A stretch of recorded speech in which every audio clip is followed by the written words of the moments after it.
En un mundo lleno de máscaras, a veces el verdadero rostro del mal se oculta detrás de una sonrisa. Esta historia es un viaje a lo más profundo de la venganza, donde los susurros de las catacumbas revelan secretos que nunca deberían haber salido a la luz. ¿Qué lleva a un hombre a planear meticulosamente el castigo perfecto? ¿Y qué sucede cuando ese plan se encuentra con el eco eterno de los crímenes del pasado?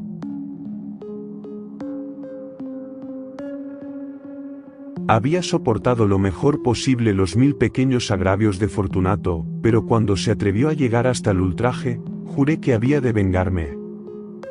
Vosotros, que tan bien conocéis mi temperamento, no supondréis que pronuncié la más ligera amenaza. Algún día me vengaría, esto era definitivo, pero la misma decisión que abrigaba, excluía toda idea de correr el menor riesgo. No solamente era necesario castigar, sino castigar con impunidad. No se repara un agravio cuando la reparación se vuelve en contra del justiciero, ni tampoco se repara cuando no se hace sentir al ofensor de qué parte proviene el castigo. Es necesario tener presente que jamás había dado a Fortunato, ni por medio de palabras ni de acciones, ocasión de sospechar de mi buena voluntad. Continué sonriéndole siempre, como era mi deseo, y él no se apercibió de que ahora sonreía yo al pensamiento de su inmolación. Fortunato tenía un punto débil, aunque en otras cosas era hombre que inspiraba respeto y aun temor. Preciábase de ser gran conocedor de vinos. Muy pocos italianos tienen el verdadero espíritu de aficionados. La mayor parte regula su entusiasmo según el momento y la oportunidad, para estafar a los millonarios ingleses y austriacos. En materia de pinturas y de joyas, Fortunato era tan charlatán como sus compatriotas, pero tratándose de vinos antiguos era sincero.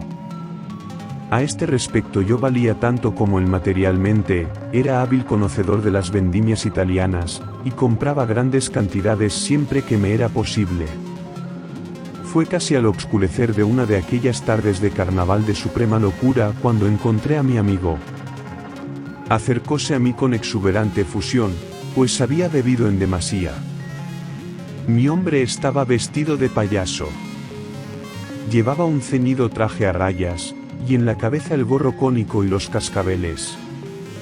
Me sentí tan feliz de encontrarle que creí que nunca terminaría de sacudir su mano. Mi querido Fortunato, tengo una gran suerte en encontraros hoy. ¡Qué bien estáis! Pero escuchad, que he recibido una pipa que se supone ser de Amontillado, mas tengo mis dudas. ¿Cómo? Repuso él, Amontillado. ¿Una pipa? Imposible. ¿Y en mitad del carnaval? Tengo mis dudas, repliqué, y he cometido la bobería de pagar el precio completo del Amontillado antes de consultaros sobre este punto. No podía encontraros y temía perder un buen negocio. ¿Amontillado? Tengo mis dudas. ¿Amontillado? Y necesito aclararlas.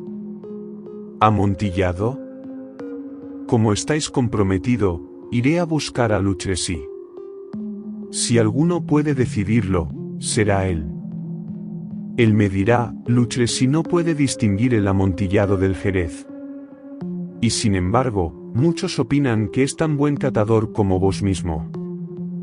Vamos, venid. ¿A dónde? A vuestros sótanos. No, amigo mío, no quiero abusar de vuestros buenos sentimientos. Observo que estáis comprometido. Lucchesi, no tengo compromiso, vamos. No, amigo mío. No es cuestión solamente del compromiso, sino del severo resfriado que os aflige, según veo. Los sótanos son húmedos. Están incrustados de nitro. Vamos allá, a pesar de todo. El resfriado no significa nada. ¿Amontillado? Seguramente que os han engañado. Y lo que es Lucchesi, no sabe distinguir el Jerez del Amontillado. Hablando así, Fortunato se apoderó de mi brazo y después de cubrir mi rostro con una máscara de seda negra y ceñir estrechamente a mi cuerpo un roquelaure, permití que me arrastrara hacia mi palazzo. No había criados en la casa, todos habían salido a divertirse en obsequio a la ocasión. Habíales dicho que no regresaría hasta la mañana siguiente, a la vez que les daba órdenes explícitas de no abandonar el palacio. Sabía yo bien que dichas órdenes eran razón suficiente para provocar la desaparición inmediata de todos y cada uno de ellos tan pronto como hubiera yo vuelto las espaldas. Cogí 2 antorchas de sus candelabros y dando una a Fortunato le escolté a través de una serie de habitaciones hasta el pasillo que conducía a los subterráneos. Bajé una larga escalera de caracol, recomendándole tener precaución cuando siguiera este camino. Llegamos al cabo a la extremidad inferior del descenso, y nos detuvimos juntos sobre el húmedo suelo de las catacumbas de los Mantrese. La marcha de mi amigo era vacilante, y los cascabeles de su gorro repiqueteaban a cada paso. ¿La pipa?, preguntó. Está más allá, respondí yo, pero fijaos en las blancas telarañas que relucen en los muros de estas cuevas. Volvióse hacia mí y me miró con turbias pupilas que destilaban el reuma de la embriaguez. ¿Nitro?, inquirió, al fin. Nitro, afirmé, ¿cuánto tiempo hace que tenéis esta tos?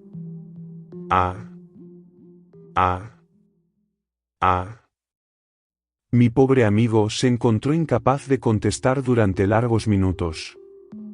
No es nada, dijo al cabo.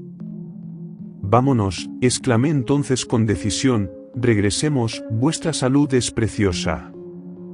Sois rico, respetado, admirado, amado, sois feliz, como lo era yo en otro tiempo. Sois un hombre que haría falta. Para mí esto no significa gran cosa. Regresemos, enfermaréis, y no quiero ser el responsable. Además, allí está Luchresi. Basta, declaró Fortunato, esta tos no vale nada, no me matará. No moriré, por cierto, de un resfriado. Es verdad, repliqué, ciertamente que no era mi intención alarmaros sin motivo, pero debéis tomar todas las precauciones necesarias. Un trago de este Medoc nos preservará de la humedad. Diciendo estas palabras rompí el cuello de una botella que cogí de una larga hilera de sus compañeras que yacían entre el polvo. Bebed, dije, presentándole el vino. Levantólo hasta sus labios mirándolo amorosamente. Detúvose luego y me hizo un signo familiar con la cabeza mientras sus cascabeles repiqueteaban. Brindo, dijo, por los muertos que reposan a nuestro alrededor. Y yo, por vuestra larga vida, tomó mi brazo de nuevo, y proseguimos. Estas catacumbas son extensas, opinó. Los Mantrese, repuse, eran una antigua y numerosa familia. No recuerdo vuestras armas. Un gran pie humano de oro sobre campo de azur, el pie destroza una serpiente rampante cuyas fauces están incrustadas en el taco. ¿Y el lema?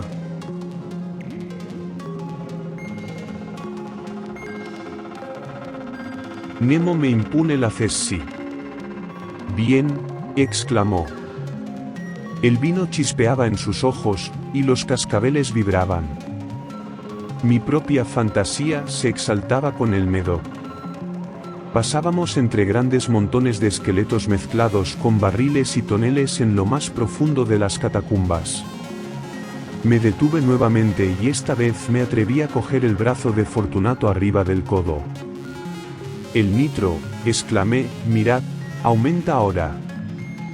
Cubre las paredes como musgo. Nos encontramos ahora bajo el lecho del río. Las gotas de humedad escurren entre los huesos. Venid, retrocedamos antes que sea demasiado tarde. Vuestra tos no vale nada, os digo, insistió él, prosigamos. Pero antes, venga otro trago de Medoc. Rompí una botella de grave y se la pasé. Vacióla de una vez. Sus ojos relampaguearon con brillo feroz. Rió, y arrojó lejos la botella con un gesto que no pude comprender. Miréle sorprendido. Repitió el movimiento, algo grotesco. ¿No comprendéis?, preguntó. No, por cierto, repliqué. Entonces no pertenecéis a la hermandad. ¿Cómo? No, sois masón. Sí, sí, aseguré, sí, sí. ¿Vos? Imposible. ¿Masón? Masón, repliqué.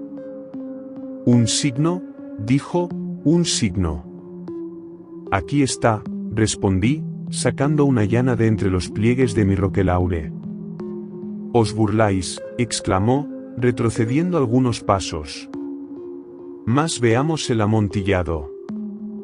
Sea así, repuse, colocando de nuevo la herramienta debajo de mi chaqueta, y ofreciéndole otra vez el brazo, sobre el cual se apoyó pesadamente.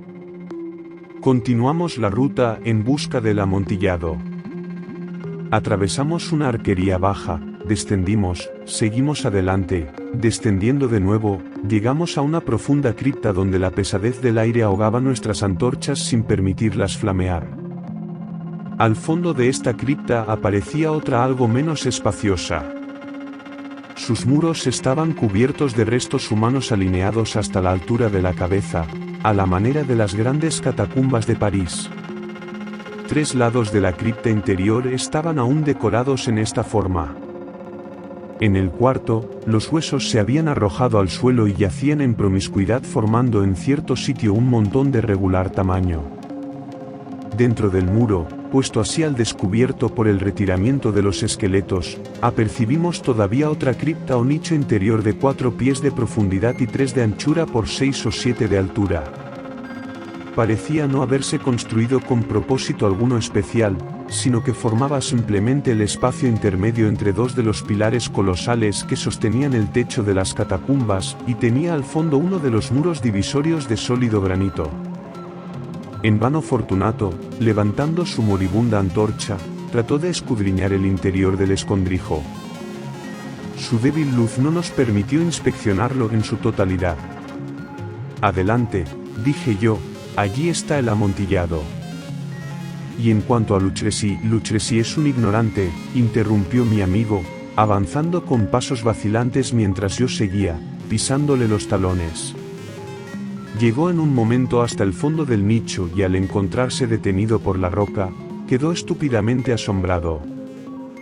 Un instante más, y le había yo encadenado contra el granito. Había 2 anillos de hierro a distancia de 2 o 3 pies más o menos uno de otro, horizontalmente. De uno de ellos pendía una cadena corta y del otro un candado. Arrojando los eslabones sobre su cintura, fue para mi labor solamente de unos cuantos segundos asegurarle. Estaba demasiado atónito para resistir. Retirando la llave, salí fuera del escondrijo. Pasad la mano sobre el muro, insinué, no podéis dejar de sentir el nitro. En verdad, está eso muy húmedo. Dejadme implorar una vez más vuestro regreso. ¿No? Entonces, positivamente, me veré obligado a abandonaros. Pero antes quiero haceros todas las pequeñas atenciones que estén a mi alcance. El amontillado, profirió mi amigo, sin recobrarse aún de su estupor. Es verdad, repliqué, el amontillado. Diciendo estas palabras, me dirigí a la pila de huesos de que antes he hablado. Arrojándolos a un lado, descubrí pronto una cantidad de piedras de construcción y argamasa. Con estos materiales y con ayuda de mi llana, comencé a tapiar vigorosamente la entrada del nicho.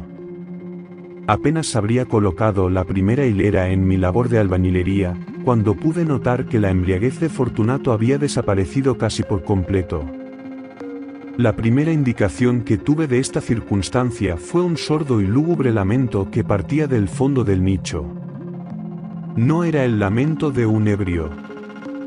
Hubo luego un largo y obstinado silencio. Coloqué la segunda hilera, y la tercera, y la cuarta, y oí entonces furiosas sacudidas a la cadena. El ruido se prolongó por varios minutos, durante los cuales abandoné mi trabajo para escuchar con más satisfacción, y me senté encima de los huesos. Cuando cesó al cabo el chirrido, cogí de nuevo la llana y continué sin interrupción la quinta, sexta y séptima ringlera. El muro elevábase entonces casi a nivel de mi pecho. Me detuve otra vez y levantando la antorcha sobre la abertura, arrojé algunos débiles rayos de luz sobre la figura encerrada dentro.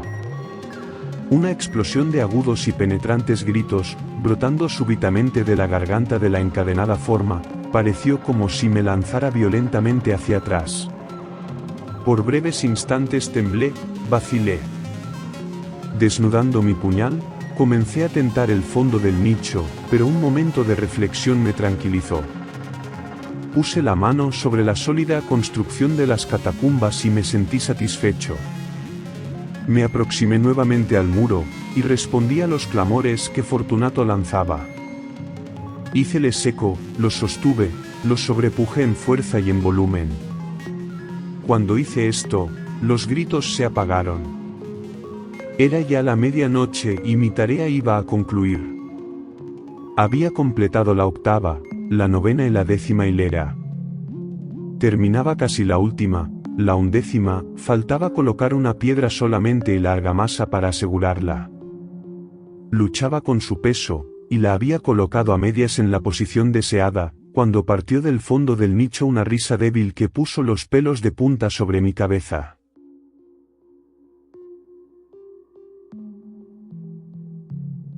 Sucedióla una voz lastimosa que con dificultad pude reconocer como la del noble Fortunato. La voz decía,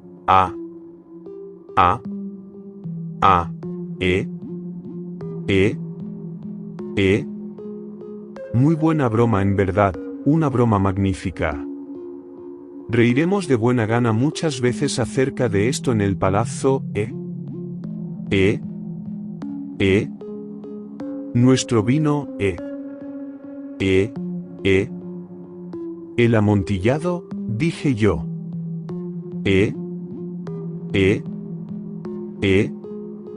Sí, el amontillado. Pero, ¿no está haciéndose ya muy tarde? ¿No estarán aguardándonos en el palazzo la señora de Fortunato y los demás? Vámonos ya. Sí, dije yo, vámonos ya. Por el amor de Dios, mantresé. Sí, repetí, por el amor de Dios, mas aguardé en vano respuesta a estas últimas palabras. Me impacienté. Llamé en alta voz, Fortunato, no obtuve contestación. Llamé de nuevo, tampoco hubo respuesta. Introduje una antorcha por la abertura que quedaba y la dejé caer dentro. Solo respondió un repiqueteo de los cascabeles. Mi corazón se oprimió, sin duda la humedad de las catacumbas era la causa. Me apresuré a terminar mi labor. Forcé la última piedra hasta colocarla en posición, luego la aseguré con argamasa. Contra la nueva obra de albañilería elevé la trinchera de huesos. Por más de medio siglo ningún mortal los ha removido jamás. In pace requiescat. Edgar Allan Poe, Boston, Estados Unidos, 19 de enero de 1809 a Baltimore, Estados Unidos, 7 de octubre de 1849, fue un escritor, poeta, crítico y periodista romántico estadounidense, generalmente reconocido como uno de los maestros universales del relato corto, del cual fue uno de los primeros practicantes en su país. Fue renovador de la novela gótica, recordado especialmente por sus cuentos de terror. Considerado el inventor del relato detectivesco, contribuyó asimismo con varias obras al género emergente de la ciencia ficción. Por otra parte, fue el primer escritor estadounidense de renombre que intentó hacer de la escritura su modus vivendi, lo que tuvo para él lamentables consecuencias. Fue bautizado como Edgar Poe en Boston, Massachusetts, y sus padres murieron cuando era niño. Fue recogido por un matrimonio adinerado de Richmond, Virginia, Frances y John Allan, aunque nunca fue adoptado oficialmente. Pasó un curso académico en la Universidad de Virginia y posteriormente se enroló, también por breve tiempo, en el ejército. Sus relaciones con los Allan se rompieron en esa época, debido a las continuas desavenencias con su padrastro, quien a menudo desoyó sus peticiones de ayuda y acabó desheredándolo.